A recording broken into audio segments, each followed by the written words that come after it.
Kedapatan membawa busur panas, seorang pemuda di Makassar ditangkap polisi. Pelaku ditangkap saat petugas melakukan penyisiran pasca perang kelompok di Kecamatan Makassar.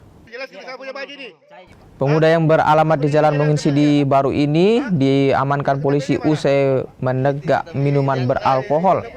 Saat digeledah, polisi menemukan busur panah di balik bajunya. Di hadapan petugas, pelaku membawa busur untuk berjaga diri lantaran kelompok warga di Jalan Rapocini dan juga Jalan Harimau kerap terjadi perang kelompok. Pelaku kini ditahan dan disangkakan pasal 306 dan juga 307 KUHP baru dengan ancaman pidana 10 tahun penjara. Dari hasil interogasi dan hasil BAP di depan penyidik bahwasanya terduga pelaku F membawa busur untuk berjaga-jaga apabila terduga pelaku bepergian di malam hari. Kalau untuk ancaman hukuman apa sudah ada atau belum, masih di pedalaman seperti apa?